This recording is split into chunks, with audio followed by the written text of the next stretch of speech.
Teesta mega প্রকল্প আন্দোলনের আরও খবর আমরা জানবো। রংপুর থেকে এই মুহূর্তে আমাদের সাথে যুক্ত হচ্ছেন সহকর্মী শাহ বায়েজিদ আহমেদ। বায়েজিদ, আমাদেরকে একটু এই যে প্রকল্প নিয়ে, মেগা প্রকল্প নিয়ে এক ধরনের আন্দোলন, দীর্ঘদিনের আন্দোলন, এবং আজকের যে মহাসমাবেশ, এই পুরো পরিস্থিতি সেখানকার কেমন দেখছেন, এবং স্থানীয়দের সাথে আপনার কথা হয়েছে কিনা, তারা আসলে এই সমাবেশ ঘিরে তাদের প্রত্যাশা কেমন?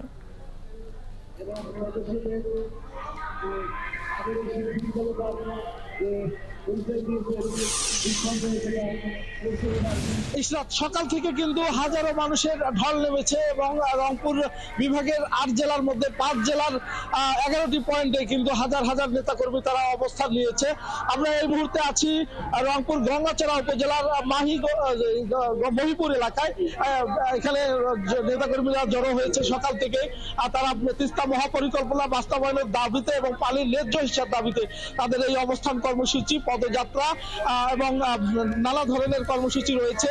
বিশেষ করে মঞ্চ নাটক, জারি সারি ভাওয়াইয়া গান এবং বিভিন্ন আনুষ্ঠানিকতা রয়েছে। এখানে বিভিন্ন সামাজিক শ্রেণী পেশার মানুষ, বিভিন্ন রাজনৈতিক সাংস্কৃতিক নেতাকর্মীরাও কিন্তু জড়ো হয়েছেন আজকের এই অনুষ্ঠানকে ঘিরে।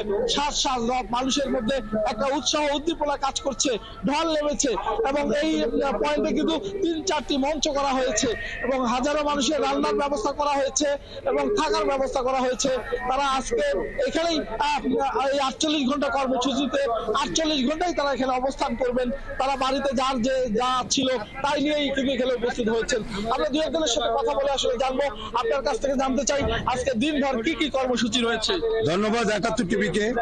আজকের এই তিস্তা বাঁচাও মহাপরিকল্পনা আমরা যারা অংশগ্রহণ করেছি, আমাদের এখানে নানান ধরনের কর্মসূচি রয়েছে। তার মধ্যে নাটিকা, জারিসারি গান, সেমিনার সহ বিভিন্ন প্রোগ্রাম রয়েছে।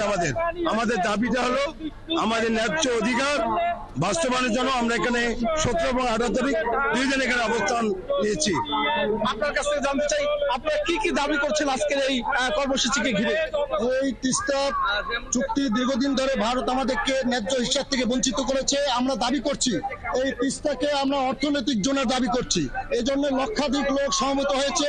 আমাদের কর্মসূচি আছে এখানে 48 ঘন্টার কর্মসূচির মধ্যে আমাদের আপনার অনবরত 48 ঘন্টা কর্মসূচি অবস্থান করব। এখানে আপনার গানের সাংস্কৃতিক অনুষ্ঠানের আয়োজন করা হয়েছে এবং হাজার হাজার মানুষের খাওয়া দাওয়ার ব্যবস্থা করা হয়েছে, থাকার ব্যবস্থা করা হয়েছে। পরিশেষে আমরা এই 48 ঘন্টাতে যদি আমাদের আন্দোলন ফলপ্রসূ না হয়, আগামীতে আমরা এর চেয়ে আরো বৃহত্তর কর্মসূচি দিতে বাধ্য।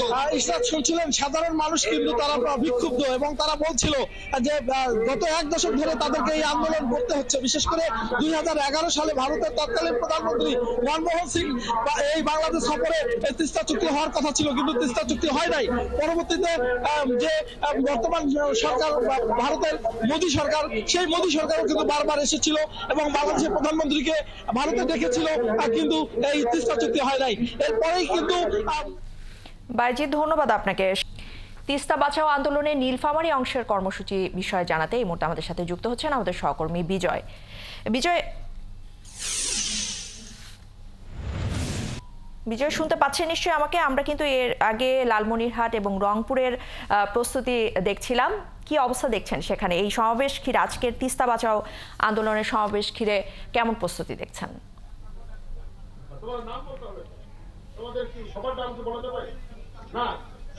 প্রথমে জানিয়ে রাখি যে সকাল থেকেই এই সমাবেশ স্থল ইতিমধ্যে আপনার লোকজন বিভিন্ন স্থান থেকে তারা আসছেন। পাশাপাশি এখানে যে জেলা বিএনপির উদ্যোগে বিভিন্ন যে তাদের উপজেলা, জেলার এবং পৌর সহ ইউনিয়ন প্রত্যেকটা জায়গায় আপনার ইতিমধ্যে আপনার তাদের যে সংগঠনগুলো রয়েছে সব সংগঠন থেকে তাদের লোকজনরা ইতিমধ্যে সমাবেশ স্থলে চলে এসেছেন।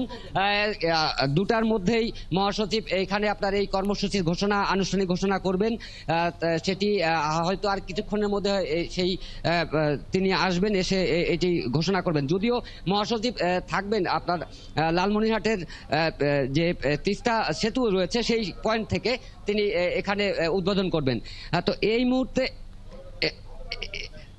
যেহেতু এখানে এই মুহূর্তে আমরা এই সার্বিক প্রস্তুতির বিষয়ে আমরা জেলা বিএনপির সাংগঠনিক সম্পাদক শেফাউল জাহাঙ্গীর শেপু রয়েছেন, তার কাছ থেকে আমরা একটু জেনে নিতে চাই আসলে তাদের এই 2 দিনের যে কর্মসূচি তারা কি কি রেখেছেন এবং এই কর্মসূচি বাস্তবায়নে তারা কি কি করবেন। আসলে আমাদের এখানে আমাদের নদী তীরবর্তী, তিস্তা নদীর তীরবর্তী এলাকায় 10টা পয়েন্টে আমাদের অনুষ্ঠান পরিচালিত হবে, কর্মসূচি পালিত হবে। এই 10টা পয়েন্টের মধ্যে সেন্ট্রালি লালমনিরহাটে যে সেন্ট্রালি স্টেজ আছে সেখান থেকে আমাদের এই সবার কর্মসূচির উদ্বোধন ঘোষণা করা হবে। উদ্বোধন করবেন আমাদের মহাসচিব জনাব মির্জা ফখরুল ইসলাম আলমগীর সাহেব।